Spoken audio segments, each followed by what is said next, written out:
New York Mets Nation? The Bat Fry, Kenny Fry here, and welcome to the Bat Cave. Woo! All right. What is it, Tuesday? I don't even know what day it is. Tuesday Blues Day. Here we go. So last night the Mets were able to come off with a nice win, able to even the series up. One game apiece, heading back to Citi Field, heading back to New York, heading back to Queens. And you have to be very happy if you're a Mets fan. That's what you look for in Los Angeles. You want to sweep, but in Los Angeles, but that was absolute best case scenario, over the moon, top of the line scenario.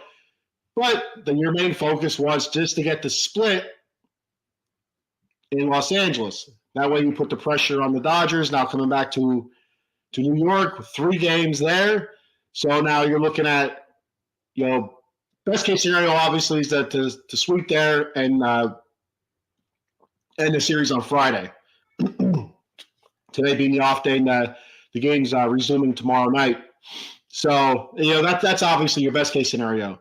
The next scenario that what you're looking for as a fan is to take 2 out of 3. You want to take 2 out of 3 against the Dodgers. Go back to LA, up 3-2, where the Dodgers have to win 2, where you already proved that you can win there. All the pressure's on the Los Angeles Dodgers there, and they're very thin starting pitching staff. So that's what you're looking for. So that's, like I said, best case scenario, you go back to New York, you sweep it there, and you end it. But then, like I said, the next best scenario would be taking 2 out of 3. Obviously, the scenario we don't want to see is 1 out of 3, and the other one, the worst case scenario, is you get swept in New York. So hopefully that does not happen. Hopefully we have a raucous crowd there to cheer the Mets on, our Metropolitans on, and just make it very difficult for Dodgers, make them feel uncomfortable, make the pitchers feel uncomfortable when we're up to the plate, and when we're pitching, get on the batter's case when they're down in the counter or whatever it takes, grimace their asses up. All right, so looking back at last night, I said yesterday afternoon when I got on the show, the Mets need to start off. They need a fast start to the game. They need to jump on the Dodgers quick to steal any kind of momentum, steal any kind of crowd noise, silence the crowd at Chavez Ravine there in Los Angeles. And Lindor does that. He steps up to the plate. Hits the ball, is left field, left center, somewhere around there. Big shot, and set the tone. He really did. He set the tone. The Mets are out early, 1-0. Leadoff home run for Lindor. Place is dead quiet. Then you got Vientos come up. He lines out to left, and all right, that's an out. But credit where credit is due. It was a hard line out. It was a solid line out. And that kind of let you know where the Mets' mindset was. They were locked in. They were going to hit the ball hard today, and sooner or later they were going to start finding gaps and getting people on. So next up, Nimmo walks, and that brings Pete up, Alonso, who's your, oh no, he's going to ground into a double play guy, and he grounds into a double play. But again, a very hard hit ball. I think it was hit like 107, 108 mile an hour off the bat. And not only that, it almost found the gap. It was in between third and short to the point where it almost snuck through. If that ball's hit a little bit harder, that gets through. Or if it's off to a little bit to the right, that might be deep enough in the hole where the shortstop's running the opposite way, running away from first base where he can't make that play. So that's also a good thing to see. Yes, it was a double play. Yes, it took us out of the inning. But I felt like that was just something that showed you that the Mets were locked in. It almost snuck through. It was a hard hit ball. But then we go to the bottom half, and Shamanai, you could tell, was locked in. He goes out there, he gets Ohtani right away, gets Mookie, gets Teoscar. 1, 2, 3. We come back out, and let's see if we can build on that 1-0 lead. So the second inning starts. Marte, who's again in the lineup behind Pete Alonso, he singles. Winker walks. Iglesias, he ends up popping out. Then you have Alvarez. After that, Alvarez pops out. And Alvarez, he does not look good at the plate at all. I don't know if they should look at starting Torrens. I don't think so. I think he's your better of the two players. And now, see, it's hard to say. Feeling wise, I feel like Torrens is a little bit more ahead of Alvarez. Buddy, stop. Sorry, my little guy's moving this shelf here. When he moves it, the sun comes right there in my face, and it messes me up. But anyway, the Torrens, I feel like might be a little bit better of a defensive catcher right now, and distractions are everywhere. But Alvarez hasn't been terrible defensively. During the season, I don't think he was good at all. It's just that this was a bad year for him, a tough year. But he was able to throw out Shohei Ohtani yesterday, stealing. I think that was yesterday. It was a terrific throw, terrific tag, and they were able to get him. But at the plate, he's lost. I don't know if Torrens can give you better at bats or not. That's why I still think you stick with Beltran unless he needs a day off, unless he needs a couple days off. If you ask him, you get that Carlos Mendoza gets the feeling.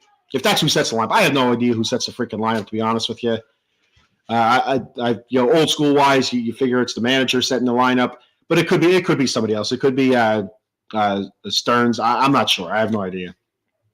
Some sort of they plug names into a computer and it jumblizes it and it comes out. I don't know, but anyway, I still think you keep trolling. Beltran, you ride with it, and hope that sooner or later he figures it out. Even though we've been saying that for months with him since he came off the injured list, since he came off the IL. But he's just taking huge hacks. Like every time up there, you just watch him, and then even if you don't know what the situation is, it doesn't matter. The dude is just taking hacks. He is up there hacking. That's your prototypical hack. You're a hack job. Maybe it's a Halloween thing. I don't know. The ultimate slasher is right there, but he's hacking and he's not making solid contact. A lot of pop-ups, a lot of strikeouts in big situations. So not looking good there. So now we have 2 on, 2 out. They decided with first base open. They decided to intentionally walk Francisco Lindor, loading up the bases for the playoffs' hottest hitter, Mark Vientos. And I didn't see this live because I was driving. And I was listening on the radio. But if you were watching the television broadcast of the show, of the game, you would see Vientos' reaction to them walking Lindor to get to him. And, Lindor is a scary hitter. He's already homered in the game. It's just the second inning. And Vientos is a rookie, not technically, but technically a rookie. He's not up for Rookie of the Year because I guess he had too much time in over the last 2 seasons or whatever the criteria is. He does not meet. And anyway, so they walk Lindor, and Lindor is not nearly as hot as what Vientos is in big spots in the playoffs. And Vientos is like kind of a head shake, put the helmet back on. I was like, all right, I guess they don't know. They about to find out. So he gets up there. He actually works the count full. Really good at bat. Battles back into it. Works the count full. He gets a meatball down the middle of the plate, and he crushes it. First glance, when I went back to watch the replay again, I was driving during this and listened to Howie Rose, which is phenomenal. That's a win for me. Instead of listening to those idiots on TV, and loving up on Ohtani. It's Ohtani this, Ohtani that, Ohtani, then Mookie.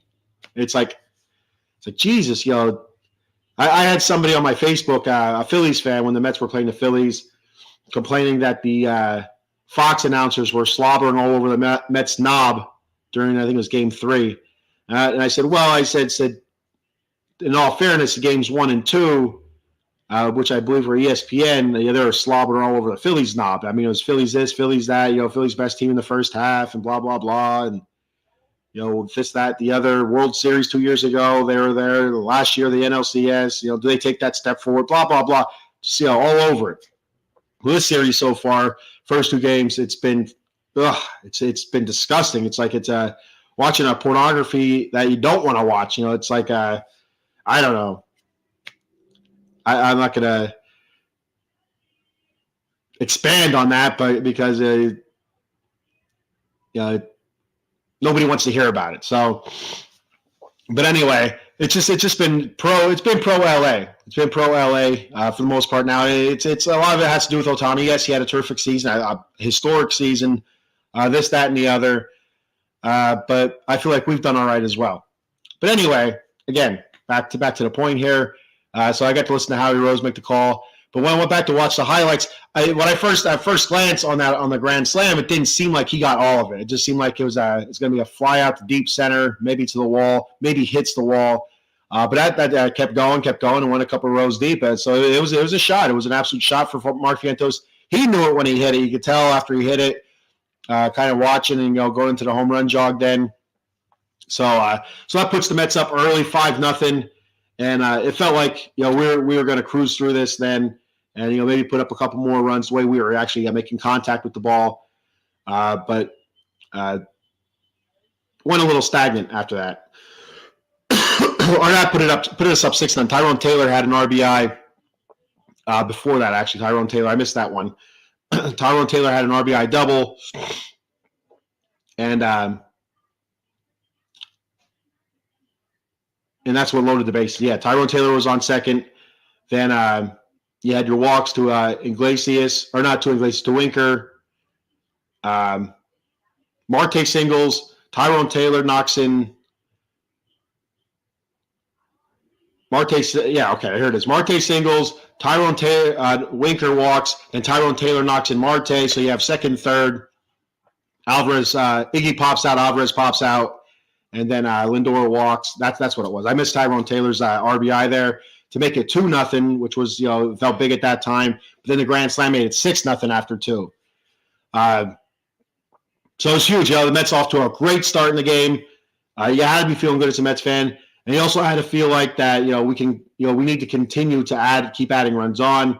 Sean Manaea was great. You watch that game, Sean Manaea, and so the one player that the Mets were the announcers were slobbering all over that was a Met was Sean Manaea, but it wasn't him specifically. It was his arm. They kept talking about arm slot, arm angles, and the way he reinvented himself, and it was just over and over and over again. And he absolutely deserves the props. But if you watch any Sean Manaea start, second half of the season, especially down the stretch run in the playoffs, that's all they talk about.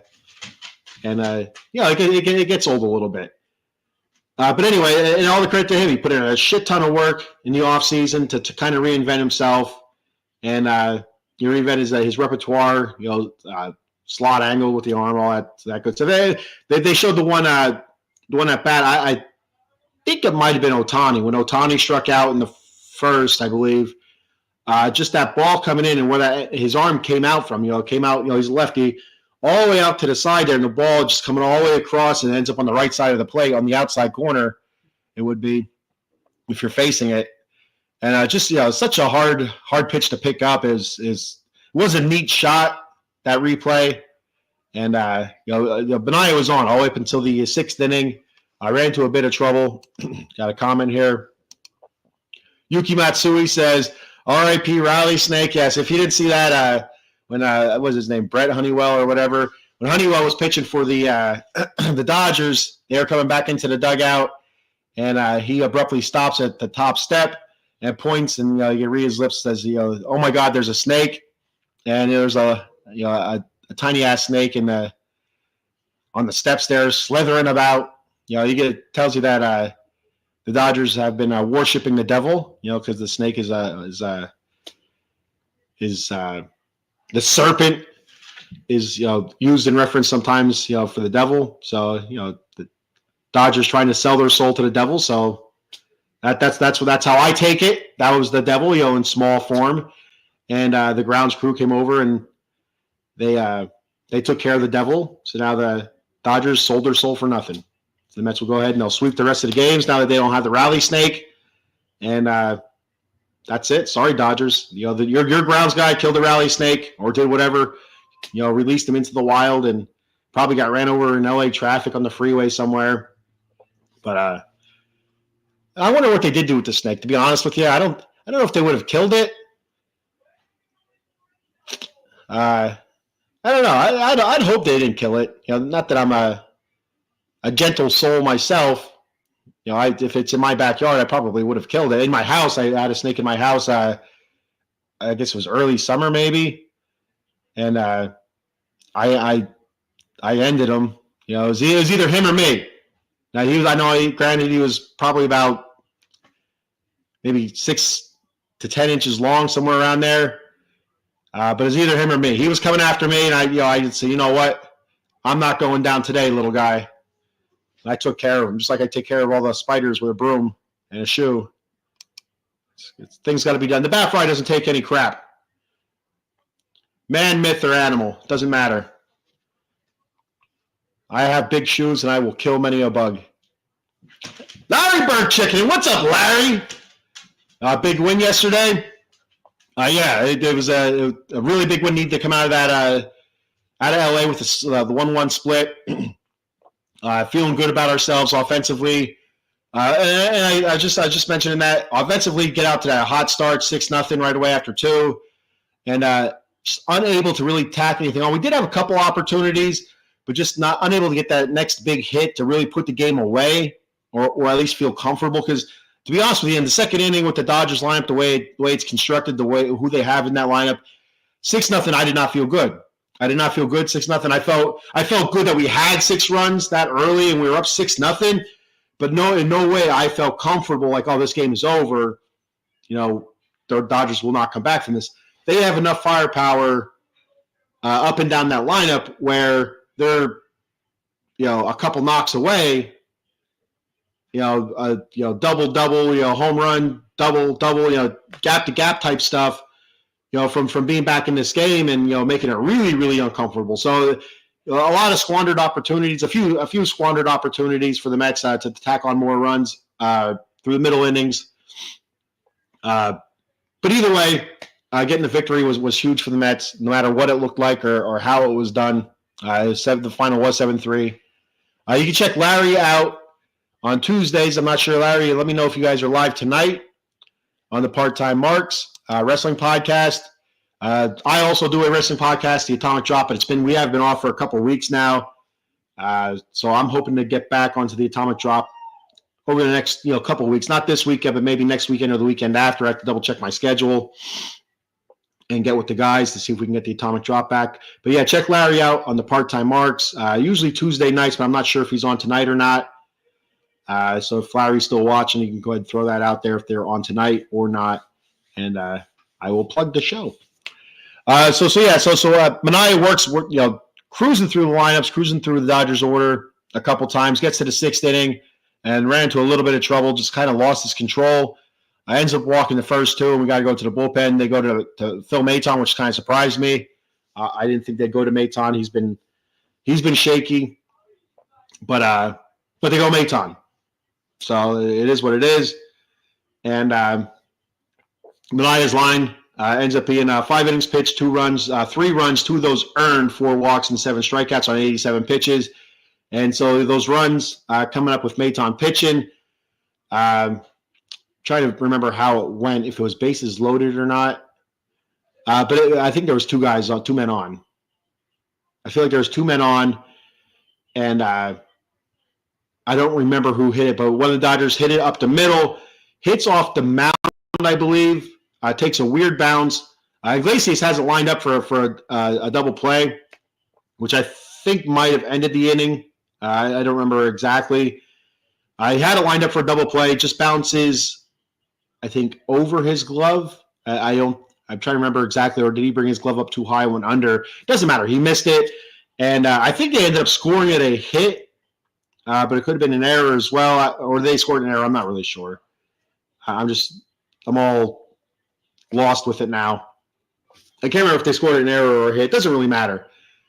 And they probably scored an error looking at his line here, because they had 3 runs and 2 of those were earned for Manaea. Actually, the 2 runners on base were his. And where the hell did the 3rd run come from? I don't know. But anyway, back to it. He gave up a solo shot to Max Muncy. That's right. He gave up a solo home run to Max Muncy in the 5th inning. Okay, I missed that. And then the 6th inning is where he walked back-to-back guys to start the inning, and they ended up pulling him.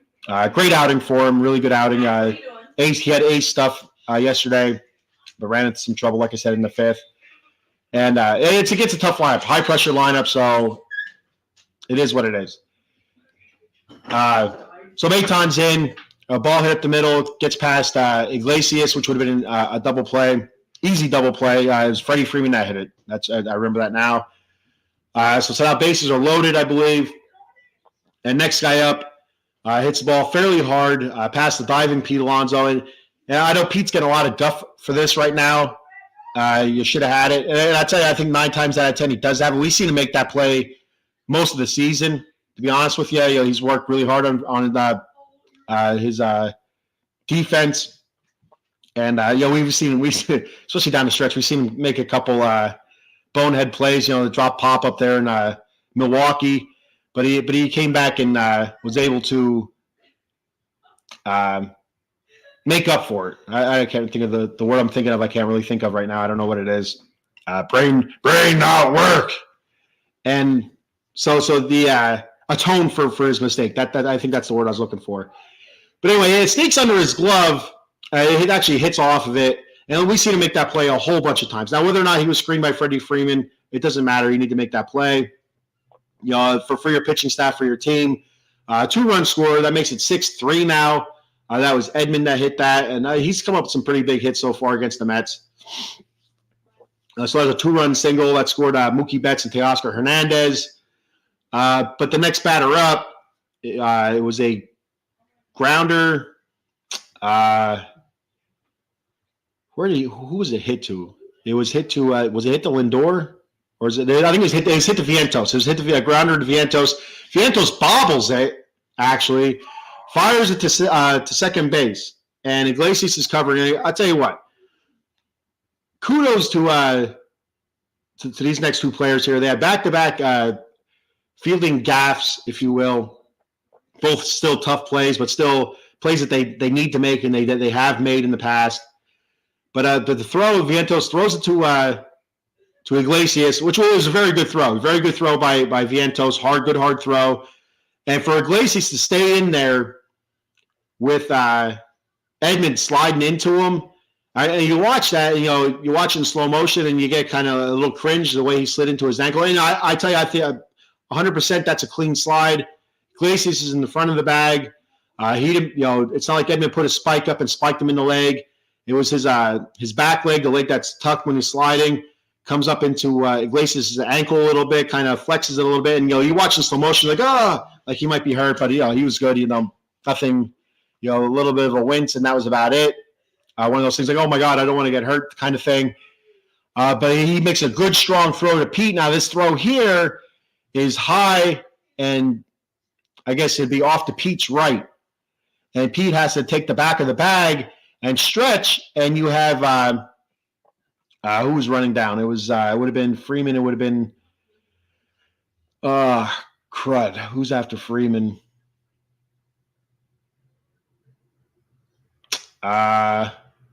It was Edman. I don't remember who. It doesn't matter who it was. It was a Pages. I don't know, or was it Kike Hernandez? It was Kike. I think it was Kike. It was Kike Hernandez, and which good, very good hitter, especially in the postseason. And he's busting ass down the line, a good runner. And the throw is high into Pete's right, so Pete has to take the back of that bag, stretch for it, and hold that bag long enough while he's in air stretching for that ball to enter his glove. And that ball enters the webbing of his glove. And as soon as it does, you can see the toe still on the bag, and then it comes off, where the Dodgers actually challenged the call at second and at first. It wasn't even close to second base. It was an easy out, an easy call there. But the one at first base with Pete holding the bag, that's a little bit closer. But again, you watch the replay. He keeps that toe on the base, stretching high into the right. It was, that ball enters the webbing, toe is still on, and then a split second later, the foot comes off. I mean, so kudos to Iglesias to hanging in there. One, to Vientos to sticking with the play. to the Iglesias, to hanging in there with the guy, barreling into him, getting a good strong throw to Pete, and Pete stretching and holding that bag. A huge play there, huge inning-ending double play. If they don't get that inning continues, who knows what happens after that? If Kike, beats that out and run counts because the bases were loaded, who knows what happens there? So it's a great job by the Mets defense there. A couple of guys atoning for a previous mistake, and later on in the game, Pete will get a chance to atone for it again.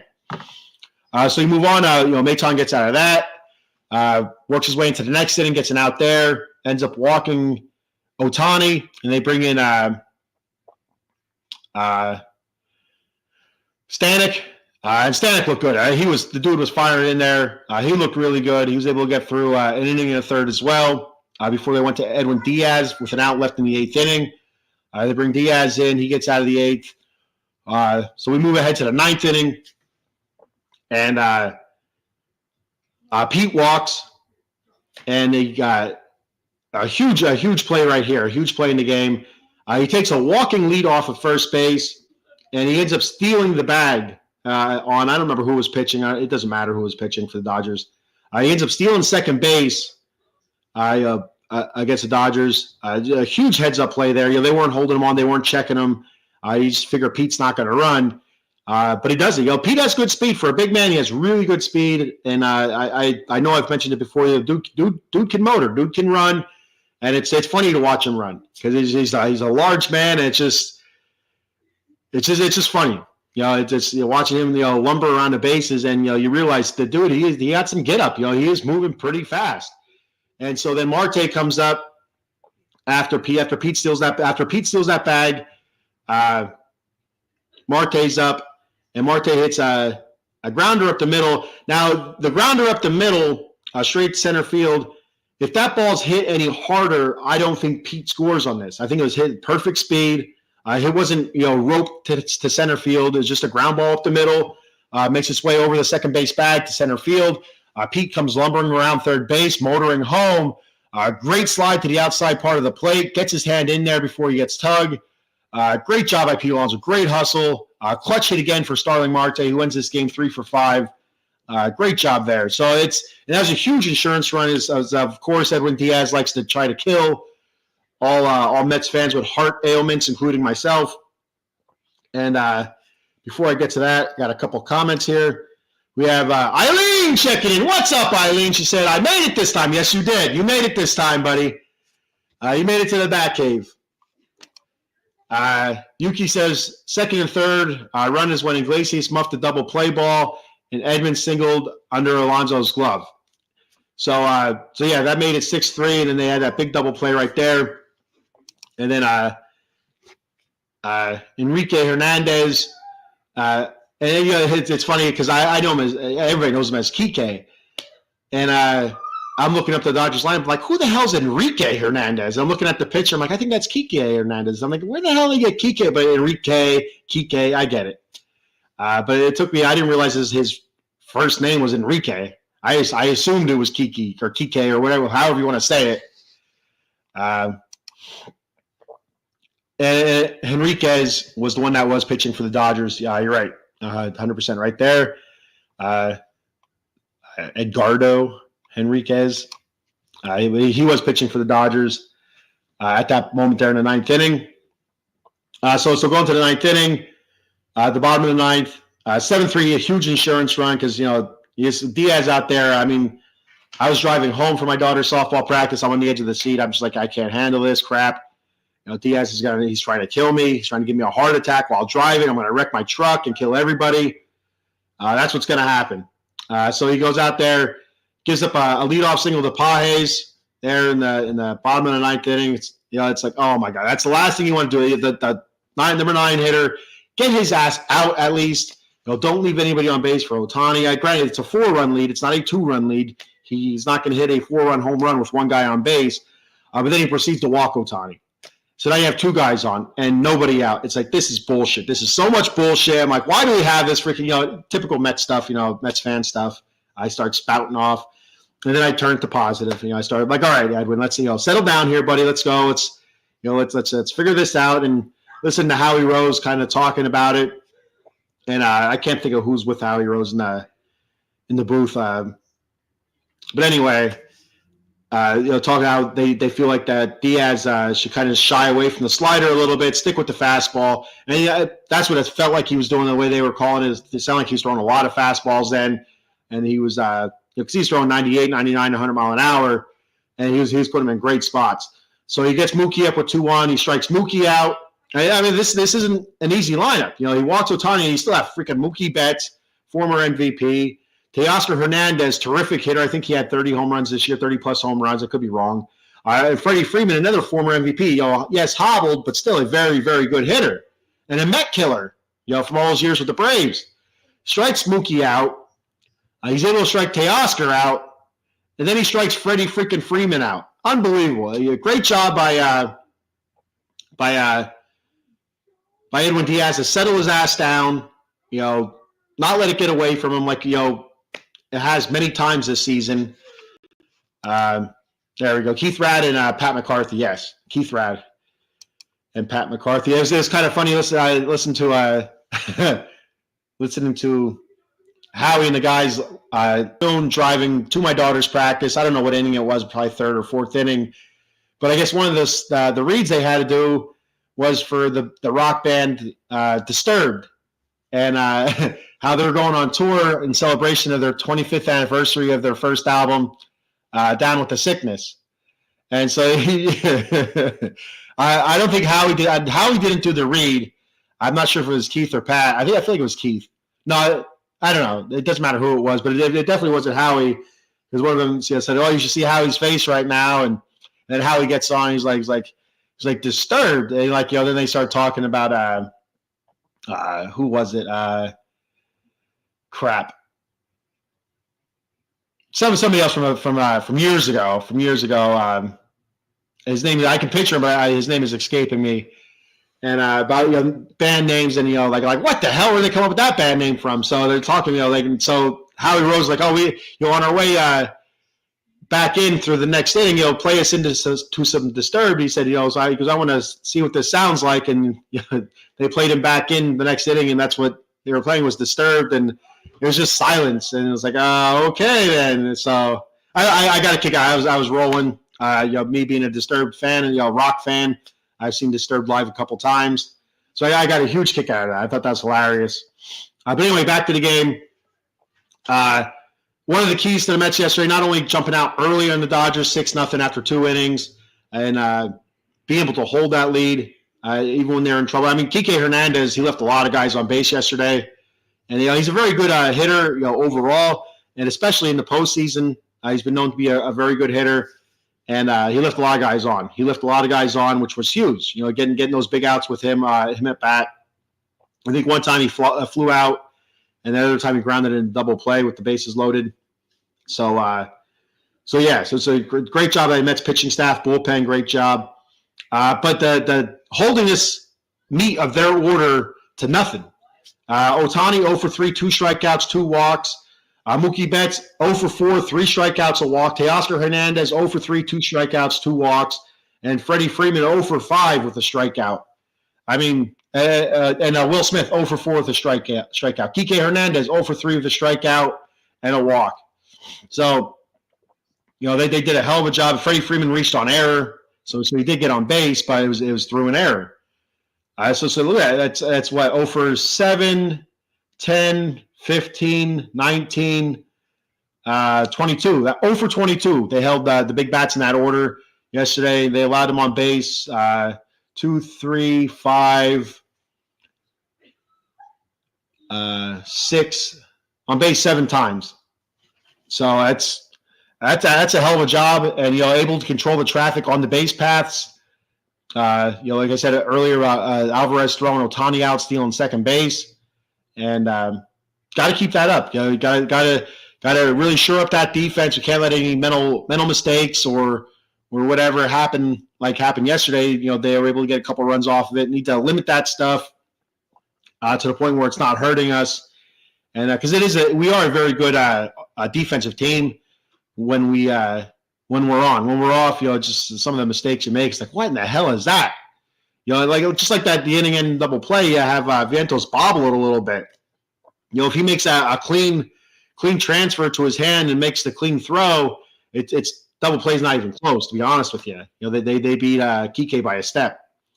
But because he bobbled it, that's a split second they're lost. And, that makes it a lot closer than it has to be. So it's a great job there. Going back to Queens, 1-1. I love it. Absolutely love it. And a couple things to look at is what do they do with Alvarez? Do they continue, putting him out there even though he's struggling at the plate? Behind the dish, like I said, not bad. I guess, I talked about this yesterday. I can't stand the catchers down on one knee trying to block the ball. It just looks so bad. I feel like there's so many more pass balls because of that, because you're in pretty much an unathletic position when you're down on one knee trying to block a ball. And one way is if you have the left knee down, it's going to be easier to block to the right, I would imagine, or to the left. Whichever way, it's going to be easier to block one way than the other with one knee down, because you're just not going to have that mobility. Now, if you're in the crouch, you have that mobility to left or right a lot easier. I just don't understand why all the catchers have turned to this one knee approach. It's not just in baseball; they do it in softball as well. I've been seeing a lot more of it. And I'm not teaching my daughter that. My daughter's a catcher, and I refuse to teach her that. If she's going to get taught that, it's going to be by a coach in high school or college if she is able to be fortunate enough to play at the next level. So we'll see what happens there. With Alvarez, or do they keep trotting him out there? Do they let Torrens have a swipe at it? I still think they should keep trotting Alvarez out there. I feel like he's earned it. And sooner or later, he's going to have to come up with a big hit. I feel like I just feel like every time he's up, I just feel like it's coming. There's going to be a big hit from this guy, and it's going to lift a lot of pressure off of him.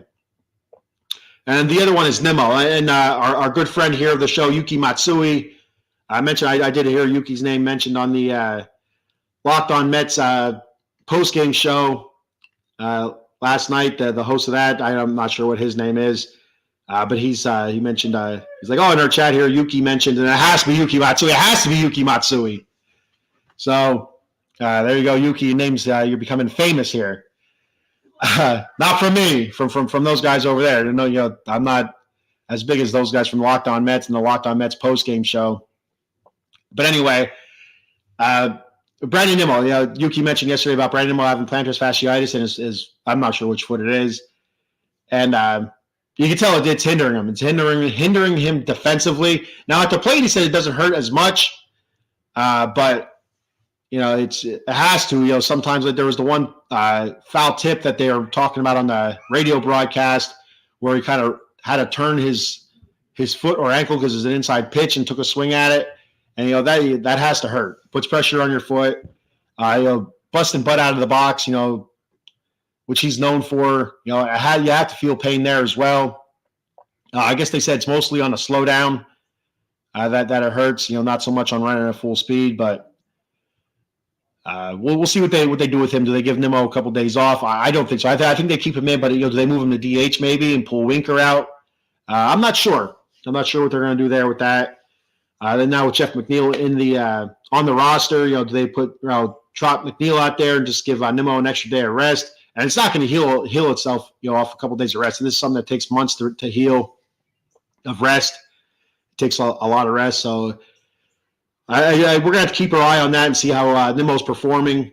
If he's hindering the team, then they're going to have to pull him out, I think. So, which is unfortunate, So Yuki said, Game 3 prediction, Sevy versus Walker Buehler.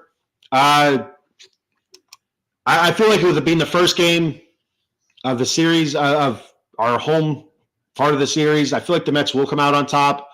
I just feel like Sevy is going to get knocked around a bit.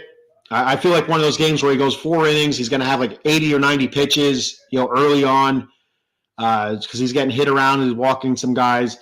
But it's one of those where he's not giving up a ton of runs. You know what I mean? I feel like it's one of those type of starts.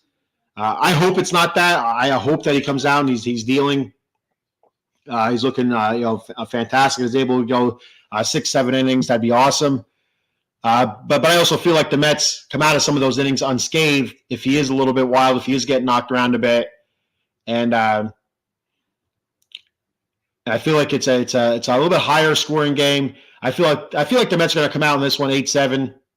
I feel like it's going to be higher scoring. I feel like it's going to be some late inning heroics from Iglesias. I feel like Iglesias is going to have a game-winning hit in the 8th inning, a go-ahead hit in the 8th inning, and Diaz is going to come out there with a 1-run lead and then shut him down. I'm like, if it's a 1-run lead and then we bring Diaz in, oh my God, blood pressure is going to be through the roof.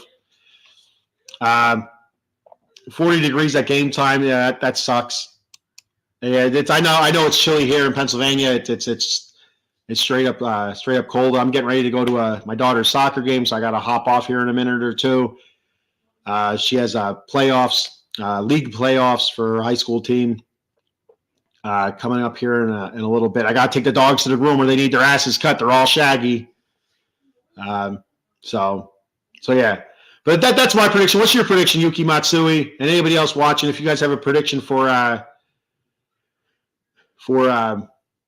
tomorrow's game in New York.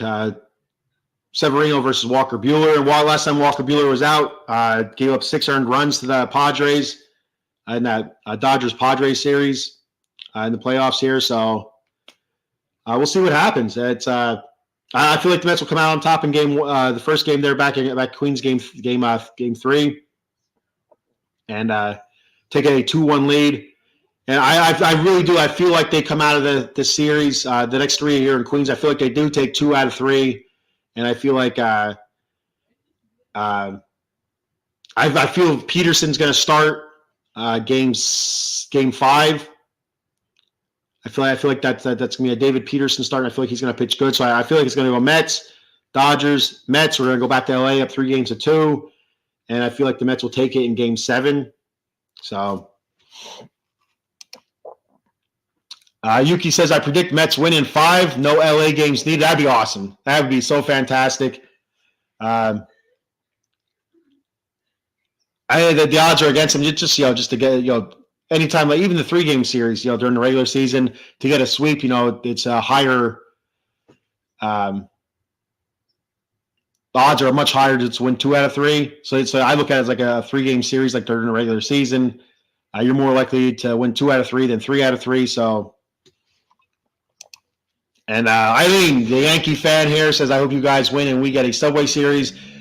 Yes, the last time we had the Subway Series in the World Series was a disaster for the Mets.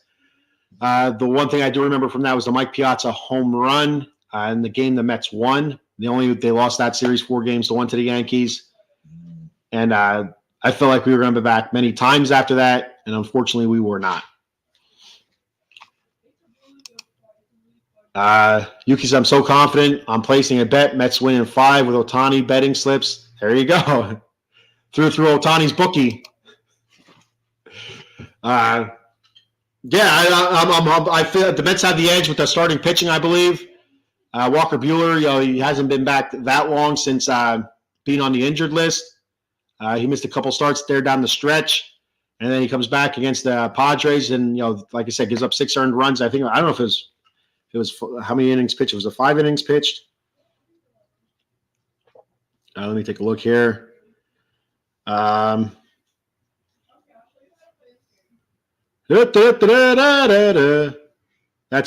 like an elevator. That's our elevator music. 5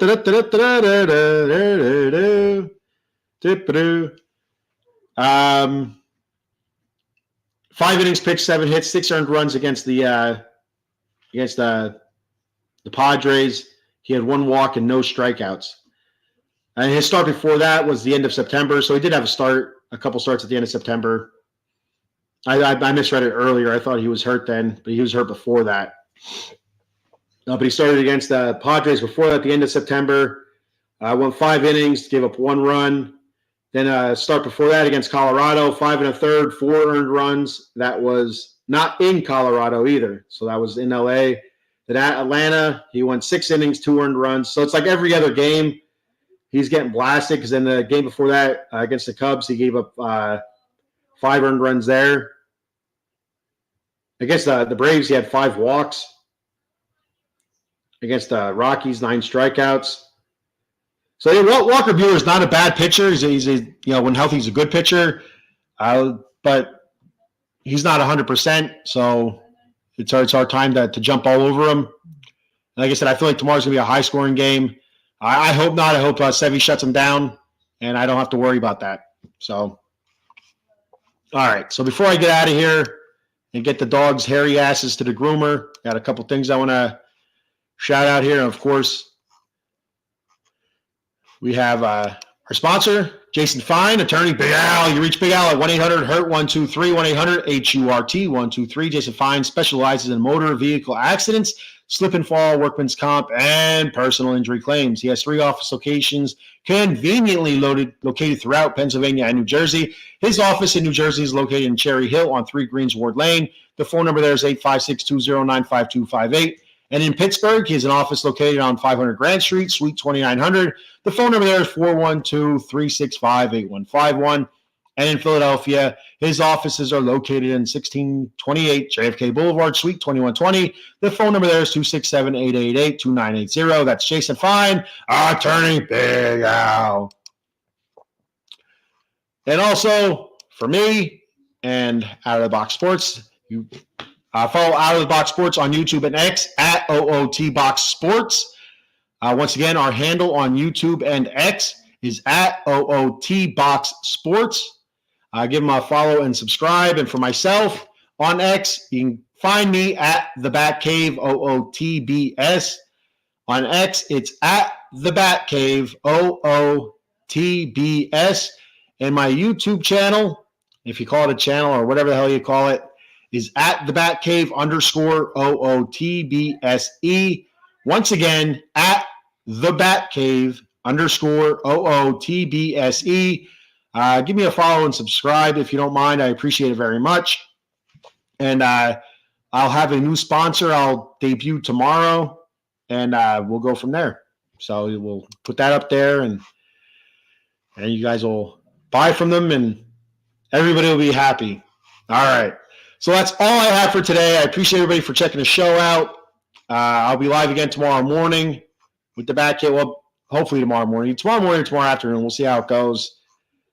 I like being well rested because it seems like I struggle when I'm tired. And I'm not going to get into it again. I talk about this all the time. All right, so that's all I have for today. I'll see you guys tomorrow. And same bat time, different bat time, same bat channel. And let's go Mets.